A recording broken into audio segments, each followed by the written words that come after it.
Good morning, seventh grade brass classes. Hope you're having a great week so far, getting into enjoy the weather. Because, man, yesterday was absolutely beautiful. Up to like 83 degrees here in Pea Ridge, sun shining.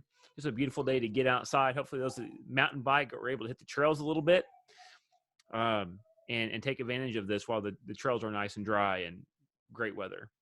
Um, I've already been grading and giving feedback to any assignments for column A. I've started giving it for B and C.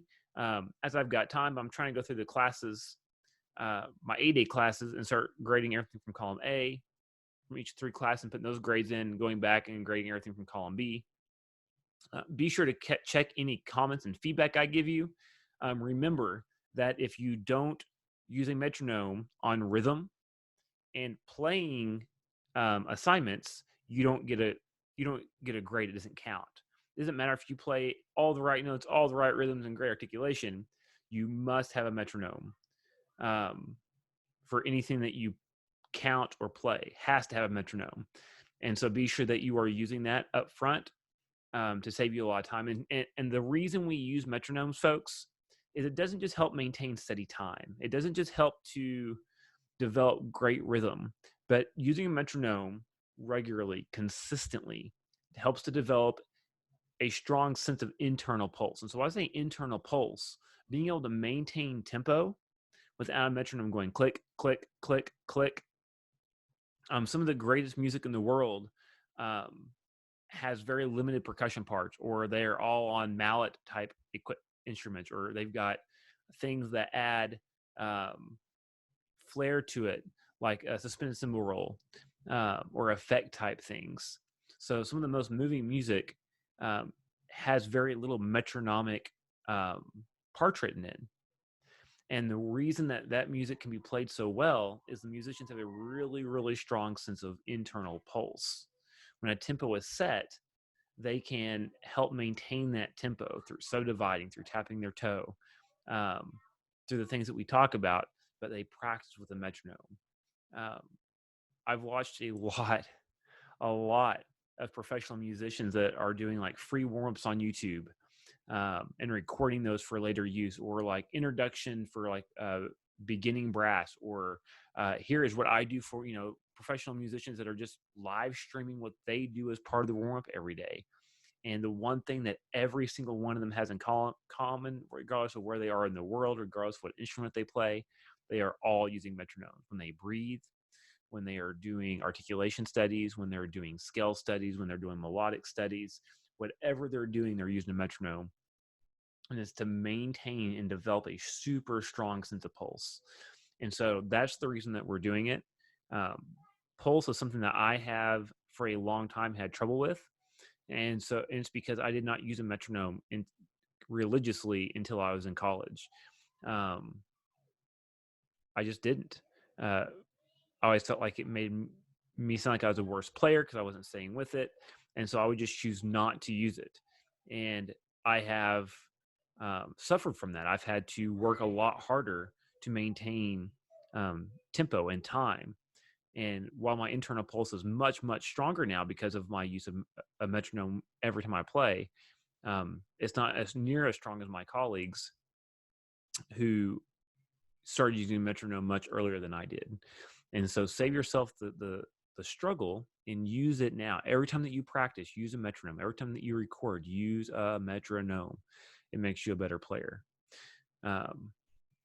So there's that. Be sure that you are you have 3 assignments completed by Friday. One thing from column A turned into column A assignment. One thing from column B turned into the column B assignment. One thing from column C turned into the column C assignment. If you are doing Tone Savvy, or you're doing the email to a teacher, or a hype video, whatever it happens to be sure that you turn that in and or comment for the right assignment. It makes attendance taking much, much easier. And it ensures that you're counted as being present. Because remember, the completion of the assignments is what counts for your attendance. Not just checking in and clicking the checkbox on the sheet, but actually completing that assignment and turning it in is the assignment. Um, be sure that you're doing that. You and your parents may have watched the governor's press conference on Monday that talked about how school will be online and digital instruction for the rest of the school year. Um, our superintendent, Dr. Jones, is drafting an email as I speak to send out to families about what that looks like in Bentonville. She is continuing to encourage the use of assignment completion for attendance, as well as at least one assignment a week. Now, you shouldn't have like 10 assignments a week or 12, but it should be manageable. But at least one assignment a week that you're being graded on, with feedback provided for additional assignments. And so it's just to help ensure that you are continuing to learn, that you're continuing to grow, and so that this last quarter, this last 25% of the school year isn't just wasted time. It'll help you start next year as eighth graders off so much stronger. You won't be as far as behind as you think you might be. So I really, really encourage you to be diligent in practicing and doing your assignments, not just for band, but for all of your classes. You know, if whatever that deadline might be, get it done. I've talked to several people that say, "Well, my sleep schedule's messed up. I'm sleeping until noon or 2 o'clock in the afternoon and staying up all night. And I can't practice at night." Fix it. This is not a vacation. This is not time off. This is school. It just happens to be online. Now, you are welcome to sleep in. I don't think there's anything wrong with sleeping in. I think the flexibility you have in getting things done is great. I mean, I don't get up till almost 7 o'clock each morning instead of 5. And so that's great. But you need to make sure that you're up at a reasonable hour to get your stuff done. You know, if you're up by even 9 a.m., that still gives you plenty of time in the day to practice your instrument and get your assignments turned in. So make sure that if you're one of those people that have the wacky sleep schedule that you're treating it like a vacation, you need to make changes now. You need to get to bed earlier tonight. You need to get up at a more reasonable hour tomorrow, and you need to get the job done. And that's just going to give you more time in the evening before the sun goes down to go outside, play, ride bikes, and get to enjoy some of this weather. Play with friends on video games. You know, use the weekends to relax and chill and get really wacky sleep schedules. But during the week, you really need to be more responsible. You know, the school year's not over. We're going to continue to get better. You know, I'm really trying to do things in band that you get a lot of choice. Some of you really like doing scale, so I'm trying to give you more scale things that you can practice and work on. I'm trying to give you, some of you really want more music, so I'm trying to give you more music options.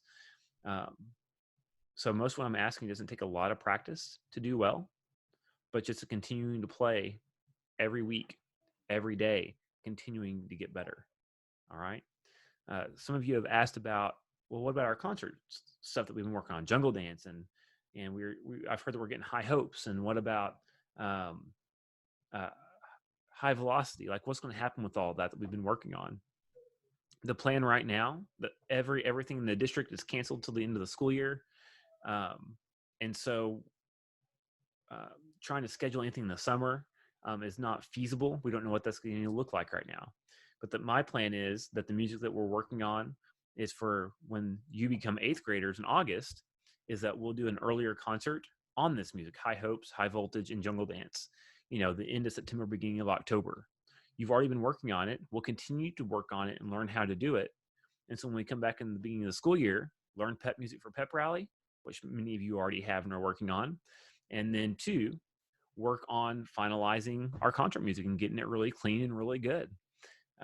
So that's kind of what we're looking at doing right now. And so I would just encourage you to be practicing and getting better. If you're ever confused about anything, email me. If it's not my class that you're confused about, email your teacher. Show up to their office hours. If you say, well, I don't wake up before their office hour, I'm still asleep, get up. Okay.